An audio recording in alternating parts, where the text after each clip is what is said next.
Hey everyone, welcome back to another exciting episode with Dave Hall. As we throw as many questions as we can at you, Dave, how are you? I am doing super well, doing very good. It's springtime. The sun's out. I went out on my walk this morning. It was already 56 degrees. I am happy. Wow, it's 36 here. We had snow yesterday, so I hear spring and I think sunshine and warmth, but we don't get that usually. Yeah, my friends are planting their gardens. I don't think they're going to have to replant. I think we're through the cold season. So, friends are planting gardens. We're getting out every night. It's just been a lot of fun to be able to get back outdoors again and feel comfortable while you're out there. Yeah, and with everything else progressing with the pandemic, I hope that that really is the case and summer comes along and fall and we're all back to normal. So, question for you. Now it's getting springtime. Oftentimes, that is baby season for animals. Do you have any of your animals that you'll be having babies this year? This year we're taking a break. So we got our goat last year and we had our two sheep last year as well. But this year we're taking it easy because I've got to go back and rebuild and restructure a bunch of things before I throw some more animals in there. We were at the zoo the other day and they had a baby lamb there, and they were one of my favorite animals. So I was super excited. But my kids were complaining about how bad they smelled. And I'm like, wait till you get over to the goat corral. If you think this is bad, goats are worse than sheep. And I just made me think of you and the fun you get to have making sure you clean up after both of those. Oh, I have so much. Every time the wind blows, my wife's like, get out there, CR. It smells so bad. Well, welcome everyone to our Facebook and YouTube live where we go through and ask Dave as many retirement questions as we can. We already have some people jumping on. We've got Gary Wong on this morning jumping on to say hi. Gary, good morning. It's been a while since we've connected with each other, and not that you haven't been on webinars and different things, but good morning. Glad to have you with us today.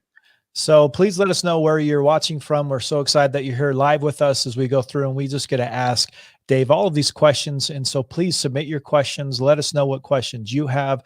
We're talking Social Security, Medicare, long-term care, reverse mortgage. Dave, the list goes on and on and on and on. And it just keeps getting bigger, CR. We put together new webinars you know about. I'm working with others to put other webinars together. We are just expanding out this year. I assume by the time we're done, we'll probably have another 5, 6, 7 new webinars redesigned. Some of the others to make them longer. We're making some of our 1-hour webinars 2-hour webinars, so we make sure we cover everything. So very busy making sure you get information that you need to get to a good retirement for yourself. And for those joining us live or for those who are here for the first time, I have a list of questions I ask Dave, and then we take those if we have time from those watching live, and we just throw questions at Dave. And so Dave, it could be anywhere from any of these different topics that we're really diving through. Really, we're just trying to help people get safely through retirement. And I think that's the key here. Yeah, the goal is to help people. That's what I like to do. I like to make sure people get the information they need. If we can do that, we've done our job. And Dave, before we get started, since Gary was on already talking, I want to throw his question in first as we get going and see if you have a question for Gary, since I love answering Gary's questions. He always had such awesome questions. But he said earlier this morning, you spoke about the piecemeal internal Roth conversion inside of a Roth annuity. Could you go over this strategy today? Absolutely. We talked about this in our tax-free income for life class. I had that webinar this morning. And if those of you that haven't participated in that, I would encourage you to do so. Great information. But what you've got is you've got most annuity companies that are going to require you in a tax-deferred environment or any environment to do full conversions into annuities. So you've got to take full balances. So even if you've got a balance to begin with, you've got a situation to where or if you're even going into a new one, you've got to be able to fully fund that. Well, that's a problem when we talk about tax rates, because if you've got $1 million inside of a traditional account that you want to roll over into an annuity in a Roth account, and you've got to convert the whole million in 1 year, you've completely destroyed your tax brackets. You've put yourself in a situation. Now you're in the top bracket. If you're in retirement, now you've made your Medicare premiums go up to the highest amount they can possibly go to in 2 years from that date. It's a 2-year lag.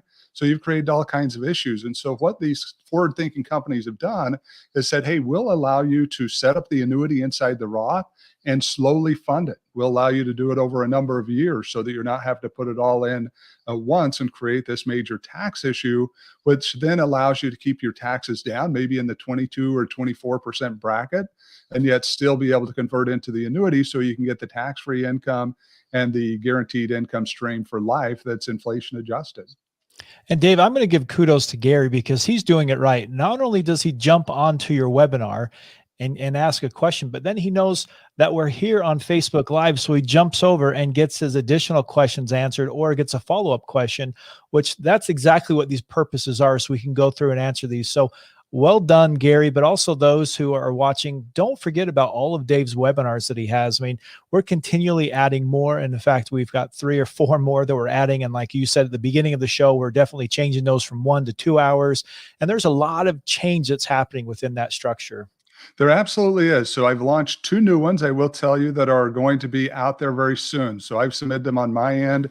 We've launched a long-term care webinar that's going to go through all the details of long-term care. And we finally solidified our agreements with Tom Hegna. I'm so excited. He is one of the top educators in the insurance annuity risk management industry when we talk about retirement risk. So we will be launching his first webinar, Paychecks and Playchecks. That's going to come out on April 20th is the date we've scheduled for that. So please look for these. It's the content there is going to be amazing, and you'll have the opportunity to have Tom give part of the presentation, and he's exceptional. He usually does 200 speaking engagements a year. If you can imagine, he's done that for years.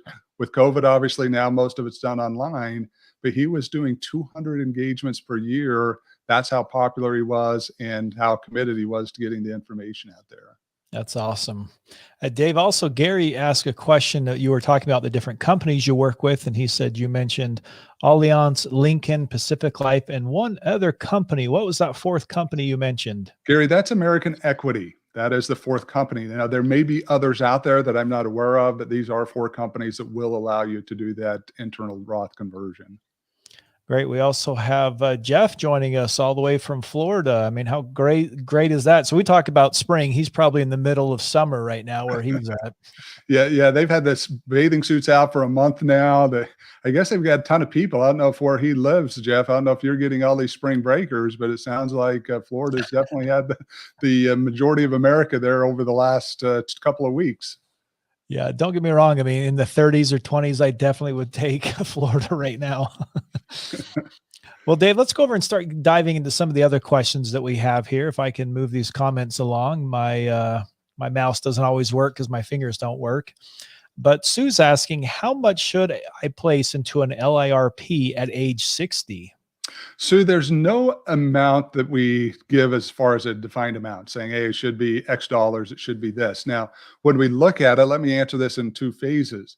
We want principal protected income or assets of 60, or in your situation, 60% of your asset should be principal protected. And that's used taking your age into 100. So if you're 55 years old, we want 55% principal protected, you're at 60. So we do want 60%, but that can be a combination of multiple products. One of those will be the life insurance retirement plan. So inside of that 60%, we're going to come up with an appropriate amount for you to use for the insurance. Now, why don't we give a set amount? Because there's so many things you can do with that insurance. And there are some people that aren't going to be able to qualify for the insurance. So if you don't, obviously we can't use the insurance as a strategy. But if you do, how much do you want for a coverage for long-term care? Is there a death benefit that you want to make sure you have to be able to transfer to your children?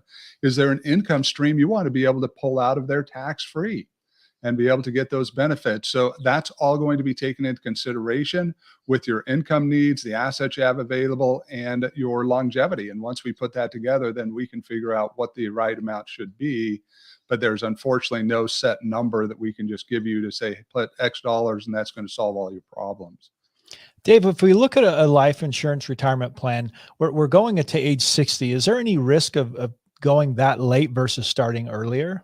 There is risk. Every day we wait is a day that we get less healthy for most people. Now, there are people who maybe have been overweight and they're losing weight, taking care of themselves better. But for most people, as we age, we start losing our health, we start having issues. So the biggest thing we want with the life insurance retirement plans, we want that in place before the insurance companies tells us the opportunities off the table, that their costs are so high that it really doesn't make sense to put it in place. So the sooner you can do that, the better off you are. But if you're in great health going into your 60s, it definitely isn't too late to put this into a well thought out and planned retirement plan. And Dave, I didn't realize myself how out of shape I am. I'm very thin, but man, I tell you, I started 2 weeks ago, really started to get my workout going so I can get healthier. And 2 weeks in, and I struggle. I feel like I'm always trying to catch my breath. And it's so crazy how quickly we just kind of get out of shape and we just kind of change our habits and things of life. So I can only imagine the older we get, the more we have to go through. But man, it sucks when you get older.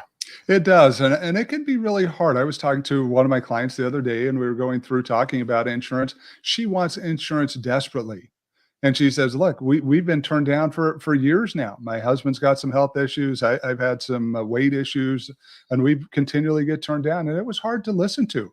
Say, here's someone that really wishes they could put the strategy in place, really wants to, feels even on their side that they're decently healthy from a just feel standpoint, feel like, hey, we feel good, everything. But the insurance companies are saying no, because of your weight and some heart issues that your husband has, we're not going to touch you. And you're right, CR. It's amazing how quickly as we age, we can get out of shape. Many people during the COVID that year got out of shape from where they were. Now, others took advantage of it. You see companies in the exercise industry that made a ton of money because people decide to take advantage of it and use it as time to get themselves in better shape. But definitely something we have to pay attention to on an annual basis. Exactly. And Dave, I'm glad Gary sent another one. He did a follow-up really quick on what he was asking about with his internal Roth conversion. He said, using the piecemeal Roth conversion strategy, does the Roth IRA first purchase the fixed indexed annuity? Yeah, Gary. So what you're going to do is you're going to work through that insurance company who's going to then become the custodian of that IRA, and it will be purchased through there. So as you transfer, what we see oftentimes is it's an initial transfer in. So someone's got a tax deferred account that they need money to go into. We contact Allianz, figure out what the annuity should look like, how much money we can transfer in each year. And then they become the custodian. We do the initial transfer, and then that account allows them to continue to add to it as they're able to transfer money out of that traditional account under the tax guidelines that their specific facts and circumstances allows us to move forward with. And Gary, I hope that answers your question. And again, for those watching live, please go ahead and submit your questions. And like Gary, sometimes you're going to have follow-up questions to ask, and we definitely encourage that. So Gary, thank you so much. And we hope that that's getting to the point of what you're looking for. And Dave, I've got a lot of questions I'm still trying to get here. So let's stay in the life insurance retirement plan for just a little bit. I want to ask Kelly's question. What is the maximum age to start investing in an LIRP? Kelly, once you get to your late 70s or late 60s, especially into your 70s, it's too late. I mean, once you get to that point, you're not going to be able to get the low fee life insurance retirement plan that we're talking about.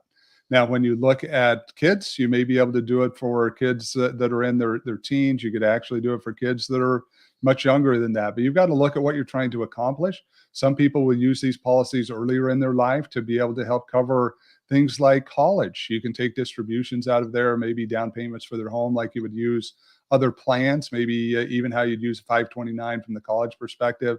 But I would make sure you get a lot of advice if you're going to do that, to make sure you're setting everything up correctly, and that you don't have issues to where you pull too much money out based upon death benefits, that you end up lapsing those policies at a time you don't want that to have happen. And I think that's great advice, because again, we get asked all the time, when can we start with a life insurance retirement plan? And you're talking kind of the other spectrum of when do you want to stop? And so I think that's always great advice as we're looking at this, to say, hey, what about me? But what about my kids also? Yeah, you really do. I mean, what it is anymore is just family planning. I mean, that's one of the things, and it can be generational planning. That's the other thing. When we look at our retirement, we need to look forward at those who are ahead of us, and maybe not so much, but if they've got retirement benefits we're going to inherit, we need to understand what those are. But then definitely looking down to one or two generations beyond us and what our retirement assets may do for them. Now, if you're the guy like me that doesn't feel like I owe my kids anything and I'm plenty happy to bounce the check to the undertaker when I pass away, then so be it. Spend it all down. But if you're going to pass some on to your children, you need to be able to make sure that you're addressing those issues so that you can take advantage of the benefits in a way that you can maximize the money going to those children once they inherit that. And Dave, I've got one more question we're going to squeeze in from about the life insurance retirement plan. This one's from Megan. Can a business purchase an LIRP for an employee? Is there a way to structure it so that it is tax deductible expense for the business and tax-free for the employee? Megan, there is no option to do that. Now, there are options that you can use various structures inside of even retirement plans. There are some options now that are available, 401k plans where you can buy insurance. Very complex strategies, really, though, here from a tax-free standpoint, where an employer is providing a benefit without any consequence to the employee, that cannot happen. These are plans that really need to be structured where you're buying them yourself. And the other thing you need to look at is, again, if you're going to use it as an income stream during retirement, if you're going to use it as a way to cover a long-term care event, you also don't want that in a irrevocable life insurance trust. Because once you put the policy there, what you're trying to do is get assets out of your estate so you don't have estate taxes, and being able to pull money back in may be not only impossible, but if not very difficult to get that money coming back in. It's going the wrong direction. You're not wanting that anyway. So you do want to make sure that you're figuring out what you want the policy to do, and then get it the advice you need to structure it correctly. Dave, I think Megan brings up a good point, because if she's talking about something for the business and they're trying to take care of their employees, what other recommendations do you have for Megan for a business perspective per se? The biggest thing I can tell people now, and we're seeing them every day heavily as we deal with people, is making sure that you have a 401k that's going to allow them to have the maximum contributions. Now, there are other types of plans. If you're an employer that could do a defined benefit plan, maybe that's an option for you with your employees. But for most people, set up a 401k, make sure it has a Roth option. This is something we're also finding, that many of the original plans that people set up did not have a Roth option. They can be changed, but it requires that. And the next one is to allow for in-service distributions. This is another one that we're seeing that people have a lot of issues with, especially if you get into your 50s. Again, at this point, we want to have principal protected income. We want to make sure some of our assets are in principal protected products. And if you can't roll any money out of your 401k and that's where all your money is, you can't get there. So it's creating some issues. So if you can structure it correctly to give your employees some more flexibility, what you're going to find is you're going to be able to better serve their retirement needs and the things that they're trying to accomplish to get themselves to more safe and secure retirement. That's such great advice. Dave, what about those companies that offer that 401k without a match? I encourage you to put one. I realize there are those out there. Maybe it's the best they can do. I don't want to pick on any business owner. Being a business owner is tough. I say we're all one day away from bankruptcy. Any event could happen in our lives tomorrow in our business and could completely destroy it that we don't see. So I don't want to pick on those, but matches are very helpful to show your employees they mean something to you. I've seen multiple situations where the match has been so small that employees are like, really just more offensive that that's all I'm worth to you than not having the plan at all. But if that's going to happen, if you can't match, please openly communicate it with your employees and look, we're doing the best we possibly can. We want to make sure you have an option and we're really sorry. But when we get the opportunity, we'll try to put maybe a profit sharing contribution in or something to be able to help you get some additional funds. Well said on that one, Dave. Now I want to jump over to Medicare. Like I said, I'm going to throw many questions at you from all over. So this one comes from TJ. Do you recommend original Medicare with a supplemental drug plan or a Medicare Advantage plan? I got this question the other day on a webinar. It's interesting, CR. I actually started trying to answer it in the webinar through the chat. I had the opportunity to use the chat function and it got too complex. And I finally just didn't answer it because this is a very more complex question than what it appears on the surface. It's not, yes, just do Medicare Advantage plan if you're X, use original Medicare if it's Y. So what are the things you really want to look at? One, how do you want to handle your medical situation? Do you want it to be consolidated, where Medicare Advantage plan is going to allow you to do that? You're going through one insurance company. They're allowing you to be able to cover all of your claims and everything through there. But also with that's going to come some restrictions. Maybe you can't see the doctors you'd like to see. Maybe you've got to get some pre-approvals in these plans. So you've got to look at those. And the other one, and probably the biggest, is where do you live? If you are a person that's got multiple homes or you're traveling a lot and you want to make sure you have coverage, Medicare Advantage plans may not cover you once you get outside of your general geographical service area, your primary residence. So you've got to look at that as well. Now, if you travel overseas, original Medicare is absolutely not going to cover that. You need to be aware. Medicare Advantage plans most of them don't, but they may have some provisions. So really look at where you're moving and where you're going throughout the year, what type of coverage you want. And then you can go to Medicare.org too, I would recommend, where you can search plans for your area. So you can start better seeing what's available. But unfortunately, there's not a one size fits all here. It's really, what do you want your Medicare to do for you? Where do you want to be covered? And what are you willing to pay for those benefits? And Dave, you have a Medicare webinar right now on cpaacademy.org. And one of the things that you do is you're taking that from a 1 hour to a 2 hour. So we've obviously been going through and restructuring this, but through all the process, what advice do you have as those who are looking to get into Medicare or those who are applying for it and getting in? Because you're learning so much besides also educating so much. I really am. And it's one of the things that I'm realizing is people aren't spending enough time thinking about it. They just assume Medicare is Medicare. Oh, Medicare's a health insurance program I'm just going to get. Everything's going to be wonderful. That is not the case, because just as you saw from the question here, we've got Medicare Advantage plans. We've got supplemental plans. All of these are all designed differently. I mean, you've got multiple choices from a supplemental side. So you've got to be willing to put in the time. If you've got pre-existing conditions, CR, and you blow the 6-month window for Part B, you now have an issue, because now you may have to pay more for those pre-existing conditions. You may get denied because you have pre-existing conditions, all kinds of consequences. So my recommendation is spend more time. That's why I did do the 2-hour class. I think people need more education. They need to better understand it. But as you do, what you realize is you can make the right decision, but it's going to require education. If you just think that, hey, when I turn 65, I can immediately make the right decision for my family by just picking Medicare, you're probably going to be sorely disappointed as you look to the future and get into your retirement 5 or 10 years later. And for those watching, you can always go over to theprosperityguy.com, click on the events tab, and see when all Dave's upcoming webinars are.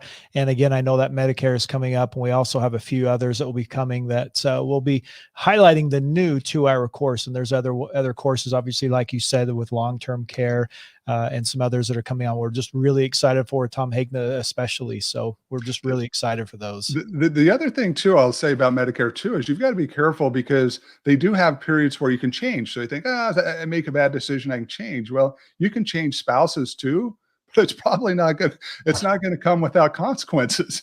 I mean, you're not going to just say, I'm done with this one, I'm going to the next one. And maybe a poor example, but that's really the way you got to look at Medicare. Because you can change, but oftentimes you may not be able to get back in and get your pre-existing conditions covered. You may have other consequences of this. So you need to understand that going in, so that you don't just think, I can change and everything will be wonderful. Well, it's not going to be the case for many of you. Yeah, I'm gonna have to put that on a quote here coming up. Well, Dave, we're going to try to dive into some Roth discussions for a little bit here, and then I'm going to have you answer a couple questions live. But let's go to Tom's, and this one I actually have to have and share with you the entire question, because we couldn't quite get it all to fit in the same system here. So I'm going to try to see if I can give you what I have here and then get the rest of the question. But Tom's saying, I'm 37. I'm in the 37% tax bracket. I'm 74 and no longer working. Thinking about converting a portion of traditional IRA into a Roth IRA. I do not anticipate needing income from the Roth IRA and let me pull up the rest of the question here if I can. I might have to have you answer the first part of that, Dave, while I'm pulling up the rest of the question here. No, go ahead and try to pull that up. I remember this from the webinar, and it's actually a really good question if we can get the whole thing up here. Yeah, I had it open here and I started clicking on everything else and kind of got through it there. So let's see if I can find the rest of Tom's question. In fact, Dave, what I'll do, I'm going to jump over to another question, then we'll come back. That way I can find it so we don't have to stumble through here. But let's go to this one. How do I calculate how much to convert to into a Roth? Yeah. So when we look at the Roth and what you're going into, what we want to do is we want to take into consideration your other income, and we want to take into consideration the tax bracket that you expect to be in once you get into retirement.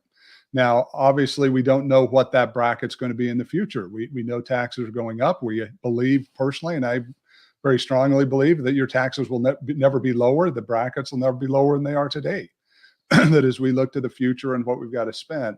So there are calculators. We've got a magic number calculator that will take your current income and what you're trying to accomplish and allow you to do the appropriate conversion. There are other companies out there on the internet that if you want to just try to do it yourself, that you can find that allow you to enter in the income that you have from other sources, add on the conversions to make sure you're staying in the bracket you want to. And for most people, that's going to be 22 to 24%. Again, there's those like we saw there that are in with question before, 37%. I've got clients that are never going to get out of the top bracket. They have such big IRAs, they've got so many assets that even when they get the required minimum distributions, they're never going to get out of those top brackets. So if they can take it at 37 now before it goes up to 39.6 to then what may be 45, 45 to 50 to whatever, very advantageous for them to just bite the bullet now and transfer it all. I totally agree. And Dave, thanks for being patient there. I found the rest of that question, so I'm going to go ahead and read that together if we can here. Okay. So again, I'm in the 37% tax bracket. I am 74 and no longer working, thinking about converting a portion of my traditional IRA into a Roth IRA. I do not anticipate needing income from the Roth. And then we're going to jump down to the second part of the Roth IRA over my lifetime. My children are my beneficiaries, and they will likely be in a lower tax bracket at the time of my death. Is this a good strategy, Tom? Tom, I would like to know some additional information here. One of the biggest issues being estate tax concerns that you might have. One of the worst things we can have when we pass away is IRA accounts regarding our estate, because they're not going to get the current step up in basis. Now, President Biden's talking about changing the rules regarding that, but currently, if you've got certain assets out there, you'll get the step up in basis. If you got life insurance, it's going to be tax free. So we want to be very careful in transferring any IRAs that we don't have to, even if they're in a Roth form, to our beneficiaries if we've got estate tax issues, especially if you got traditional, because now you're going to have to pay the tax, or they will over a 10-year period now with the Secure Act. They're going to end up having to pay the income tax, but you also had to pay the estate tax. You could lose 60, 70, 80% of that money just in taxes at the time you pass away and over the next decade as this money is transferred out. So if you don't have an estate issue, yeah, could you get it over into Roth? Absolutely. I would recommend you do that versus the traditional account. Now, when we look at future brackets, again, they may have less income, but they may not be in a lower bracket. When we look to the next 10, 20 years, you're 74, you could live into your 90s. By the time they get that money, we could see substantially higher brackets, even for those who are making less money. So in general, not against it. I would definitely want some more information before I sat down and said, absolutely, you should do this. Yeah, Dave, I look at this too, and I'm skeptical when we talk about getting into that lower tax bracket. I think that's something that, like you said, he may have 20 more years left, but even not that tax bracket, that's definitely going to be changing over time. Well, and there's some issues too, I will tell you, when you're dealing with kids. And again, they're really not entitled to anything. I mean, in theory, we should live our own retirement, spend our own retirement, but there's an emotional side too. All of a sudden you get inherited a bunch of money and now you've got to pay $30,000 or $40,000 a year in tax. You may not be upset about it, but your spouse probably is, or others are, because now maybe it phased out all your child credits. It did all these other things that you were used to. You used to get a refund of $4,000 or $5,000. I mean, they're just emotional effects. But it's like, yeah, I got $100,000 and netted 70 out of it, but it really screwed up my tax return. And I'm not happy about that. So the more we can do to take that burden off of our kids, absolutely better. And if we can get it into a Roth and allow that to happen, where they can just get the income without having to worry about any tax consequences, I think your family's probably happier. Or if not, you need to openly discuss it before you pass away if you plan to give them that money. Yeah, exactly. Dave, I've got one more question. We're going to squeeze in with Gary before we end here. And Gary's asking, let's see if I can get it pulled up here. Are increasingly more companies offering Roth 401ks? Are increasingly more companies offering mega backdoor Roth IRAs, allowing after-tax contributions and in-service distributions? Gary, there are more and more companies offering these because they realize that this is what people need and want. The baby boomers are finally there. They're getting to a point that they're making all these decisions. They're wanting to get their accounts separated out. They've got to get this money into principal protected products. They realize taxes are going up. So yes, we are seeing more companies do this. In fact, it's interesting over the last 2 years, CR, as we've been teaching these courses actively, it's amazing to see how quickly others in the industry that have been teaching a different story for the last decade or two are changing. You look at people like Dave Ramsey. He used to teach a much different story than he's teaching today. He's jumping on board with some of these concepts. Susie Orman, some of these top people. She used to hate annuities. Well, she's preaching annuities now. Ken Fisher, he argues about annuities because of high fees. Well, there are many products out there, annuity products that are no fee. So he's really preaching to the choir of a situation where he's got high fees. So we're seeing people change drastically from the financial service side. We're seeing companies change because they're realizing that the right option for people is to get it in a tax-free environment and to allow people to have the freedom to invest in various assets that they want to invest in. And most traditional 401k plans are not going to give you a lot of options when you look at the variety of assets we could truly put our retirement money into. And Dave, we're going to continually see changes. I mean, that's why we're here constantly going live, and we're educating through webinars and through podcasts, because that's what we're dealing with. We're dealing with this system of change, and we have now President Biden in there. So things are going to continually change. And if we just set everything and say, okay, we're comfortable, we're set right here, then as the years go on, we're going to be left behind if we don't quickly adapt or change to what's happening. And unfortunately, I think the markets put us there a little bit right now, CR. I mean, we've had 13 good years of growth. It's unprecedented when we look back in the history of America to have the growth that we've had over these 13 years. But what goes up has to come down at some point. Now it'll come back up again. And there's some timelines that some of the top advisors are using when we talk about baby boomers and the millennials coming forward. I mean, what that's going to look like on some time frames. But yeah, we've got to a point that is like, oh, nothing's going to ever happen. Let's just leave our money completely unprotected. The market's been so great for the last 13 years. Well, I will tell you, if that market drops 30 or 40%, as many people are projecting, that song's going to become completely different. And you're going to have, unfortunately, a lot of retirees that are waking up one morning going, what do I do? Especially if it's not a quick recovery, if it's a 1 or 2 year recovery or more, and you've got a situation where inflation's going through the roof, which is a tax on savings as well. I mean, these are not places we want to be in, and we don't have to. I guess that's the thing that gets me is why not get all of those risks off the table? Yeah. So we're wrong. So taxes stay the same throughout your retirement. They never go up. Big deal. You know what? You can sleep at night. You never have to worry about it again. It's there. If we're right, hey, you're waking up every morning saying, boy, I'm sure glad I made these adjustments and I got myself where I should be. Such sound advice.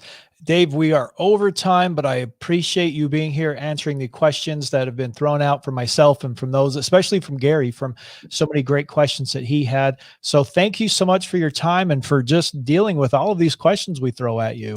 You're welcome. And I will make one comment for tomorrow. We've got our Changing World of Retirement. You've got the slide here. We've got that tomorrow. I would encourage you to sign up for this class. You can get access through our website to the class. But this really is a great 4-hour deep dive into all the things that we teach. Yeah, so don't miss that. So I think it's 9 o'clock Central Time starting tomorrow. That's correct. Yeah, so get signed up for that. It's an amazing 4-hour class. In fact, you get to hear from both of us. We're on there, and it's pretty fun. We've got some others that will be on, but we're just very excited because going through this course, Dave, is really kind of putting everything you have into kind of one good, solid area. Yeah, the nice thing about it is give you at least a summary of most everything. Now, obviously, 15 minutes, we're going to cover Social Security is not near enough of what you should know about Social Security. So I do encourage you to take our other webinars where you can get more detail, but it is a great opportunity to really start understanding the whole picture of your retirement and how you can start putting that all together in an environment that is way different than it was for our parents and our grandparents. Exactly. And don't forget, we also have your podcast that releases the Prosperity Gap every Friday. You've got webinars, so you can find all of the list for this at theprosperityguy.com. You can find everything you need there. And again, if you didn't get your question answered, and if you have questions, fill that out at theprosperityguy.com on the contact page, and we'll get that answered next week or the week after. But Dave, again, thank you so much for being here. And all those watching live, thanks for being here. Even the replay watchers, thank you for being here. We'll see you guys all again next week. Okay, sounds good.